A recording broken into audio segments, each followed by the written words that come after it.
সুনামগঞ্জ ঢাকা মহাসড়কের রানীগঞ্জ অংশে যান চলাচলে চরম ভোগান্তি। সুনামগঞ্জ ঢাকা মহাসড়কের রানীগঞ্জ বাজার সংলগ্ন অংশে বেহাল দশা। সড়কের এই অংশটি অসংখ্য ছোট বড় গর্তে ভরে গেছে, যা জনদুর্ভোগের কারণ হয়ে দাঁড়িয়েছে। প্রতিদিন শত শত যানবাহন ও হাজার হাজার যাত্রী জীবনের ঝুঁকি নিয়ে এই রাস্তা দিয়ে চলাচল করছে। সরেজমিনে দেখা যায়, রানীগঞ্জ বাজারের পর থেকে রাস্তার প্রায় পুরোটাই খানাখন্দে ভরা। বৃষ্টির কারণে গর্তগুলোতে পানি জমে থাকায় সেগুলোর গভীরতা বোঝা কঠিন হয়ে পড়েছে, ফলে প্রায় ছোট বড় দুর্ঘটনা ঘটছে।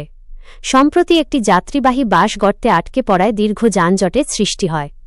এই রুটে নিয়মিত চলাচলকারী চালকরা জানান, সড়কের এই বেহাল দশার কারণে তাদের গাড়ির যন্ত্রাংশ দ্রুত নষ্ট হচ্ছে।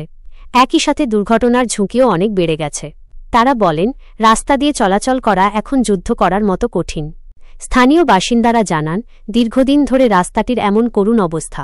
বারবার কর্তৃপক্ষের কাছে আবেদন করেও কোনো সুফল পাওয়া যাচ্ছে না। অত্যন্ত দুঃখের সাথে জানাচ্ছি যে আমি রানীগঞ্জ বাজার সিটি ব্যাংকের একজন ফিল্ড অফিসার। আমি প্রতিদিন এই সুনামগঞ্জ টু ঢাকা হাইওয়ে রোডে যাতায়াত করি। আমার বাড়ি থেকে প্রতিদিনই রানীগঞ্জ আসতে হয়, কিন্তু এই রুটে ক্ষুদ্র ক্ষুদ্র গর্ত সৃষ্টি হয়ে গেছে।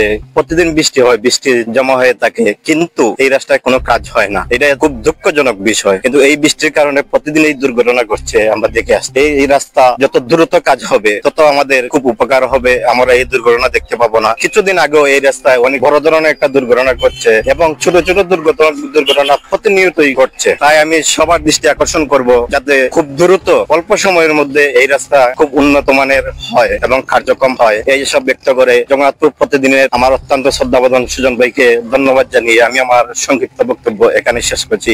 এই রাস্তা দিয়ে প্রতিদিন পণ্যবাহী ট্রাক, বাস, মাইক্রোবাস এবং অন্যান্য ছোট গাড়ি চলাচল করে। রাস্তার এমন বেহাল দশায় অর্থনীতি ও পর্যটন উভয় ক্ষতিগ্রস্ত হচ্ছে। এ বিষয়ে সড়ক ও জনপথ বিভাগের সওজ সাথে যোগাযোগ করা হলে তারা দ্রুত মেরামতের আশ্বাস দেন।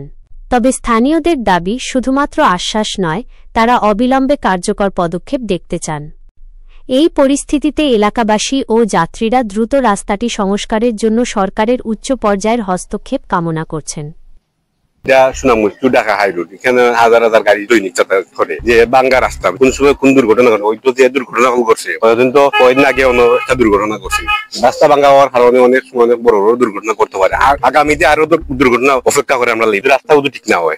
হুট করে যে বাঙ্গা, বিশেষ করে রানীগঞ্জ টু জগন্নাথপুর যে হুট করে বাঙ্গা যে রাস্তা এটার লাগে আরো বড় বিপদ হয়ে দাঁড়াইছে। এখন তো দৈনিক খালি গাড়ি দুর্ঘটনা ঘটে রই। এখন যদি রাস্তাঘাট যদি ঠিক না হয়, আরো বেশি দুর্ঘটনা করতে পারে। আমরা লাগে আরো বড় বিপদ অপেক্ষা করে যদি রাস্তা ঠিক না হয়। সুনামগঞ্জ টু ঢাকা আঞ্চলিক মহাসড়ক রানীগঞ্জ এলাকাধীন যে রাস্তাগুলো আছে, এখানে রাস্তার প্রত্যেকটা জায়গার মাঝে ভাঙ্গা জায়গায় এমন অবস্থায় ভাঙ্গা আছে যে এই সাইডে দিয়ে গাড়ি যাতায়াত করতে পারে না, এবং এক সাইডে দিয়ে গাড়ি যাতায়াত করে, যে ক্ষেত্রে যে কোনো সময় দুইটা গাড়ির সংঘর্ষ হইয়া মারাত্মক বড় ধরনের দুর্ঘটনা হওয়ার সম্ভাবনা থাকে। এই রাস্তার মুখায় কোনো প্রকার কর্তৃপক্ষ বা কোনো প্রকার যে কর্মরত কর্মকর্তা কেউ চাইরা না এবং রাস্তাটা দেখরা না, বেহাল অবস্থা হয়ে গেছে। তো সবের দৃষ্টি আকর্ষণ করলাম যে আপনারা অতি দ্রুত এই রাস্তা মেরামতের একটা ব্যবস্থা নৌকা। রাস্তা খুব খারাপ, আমরা তো গাড়িগুলো চলতেও পারি না, অবস্থা খুবই খারাপ। মানে সরকারেও সরকার নাই, পাবলিক তো মরছে। মানে আমরা অনেক কিতা করতাম, ঠিক আছে জমাত থেকে দিলাম রানীগঞ্জ থেকে ঢাকা বা সিলেট অন্য বাঙ্গা, জমাত থেকে রানীগঞ্জ চাইতে ও বাঙ্গা চাইতে পুষ্কার রাস্তা আরো বেশি খারাপ। ভাই সবে জানেন, সকলে কোনো দেখা করে আছে, আমরা কিতা মারতাম ভাই, আমরা তো মারলেও কার্যকর হয় না। যা হইতা এই দুঃখ গিয়া আর হইতে খাওয়ার জায়গা নয়।